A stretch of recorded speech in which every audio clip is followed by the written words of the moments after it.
दोस्तों, एक बार एक गुरु अपने शिष्य के साथ कहीं से गुजर रहे थे। चलते चलते वो एक खेत के पास से गुजरे। खेत बहुत अच्छी जगह पर था। वहां की जमीन बहुत उपजाऊ थी, पर उस खेत की हालत देख के लगता था कि उस खेत का मालिक उस पर जरा भी ध्यान नहीं देता है। पूरी तरह से उजाड़ सी हालत थी उस खेत की। खैर, दोनों को बहुत प्यास लगी थी, तो वो खेत के बीच में बने एक टूटे फूटे घर के सामने पहुंचे। दरवाजा खटखटाया। अंदर से एक आदमी निकला। उसके साथ उसकी पत्नी और 3 बच्चे भी थे। सभी फटे पुराने कपड़े पहने हुए थे। गुरु ने पानी मांगा। उस आदमी ने उनको पानी पिलाया। फिर गुरु ने उससे पूछा कि भाई साहब, आपके पास इतना बड़ा खेत है, ना वहां पर कोई फसल है, ना फलों के कोई पेड़ हैं, आखिर आप अपना गुजारा करते कैसे हैं? आदमी ने जवाब दिया, जी हमारे पास एक भैंस है, वो काफी दूध देती है, उसको बेच के कुछ पैसे मिल जाते हैं और बचे दूध का सेवन करके हमारा गुजारा चल जाता है। चूंकि शाम काफी हो गई थी, तो गुरु और शिष्य ने रात को वहीं रुकने का तय कर लिया। आधी रात को जब सब गहरी नींद में सो गए, तब गुरु ने शिष्य को उठाया और कहा कि चलो चलो, हमें अभी यहाँ से निकलना है, पर जाने से पहले हम उस आदमी की भैंस को पहाड़ से गिराकर मार डालेंगे।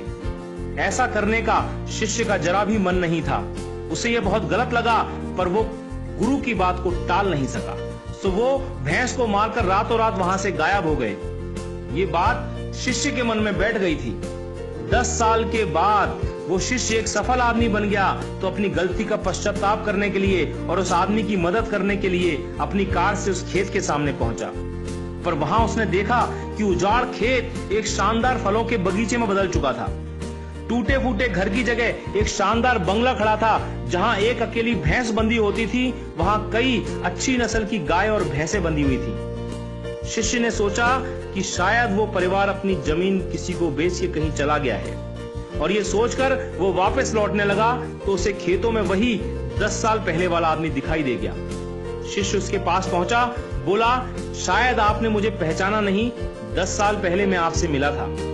फिर वो आदमी बोला, नहीं नहीं, ऐसा नहीं है, मुझे याद है, आप और आपके गुरु आए थे। उस रात को तो मैं कभी भूल ही नहीं सकता। आप लोग बिना बताए चले गए, पर उस दिन न जाने कैसे हमारी भैंस पहाड़ से नीचे गिर के मर गई।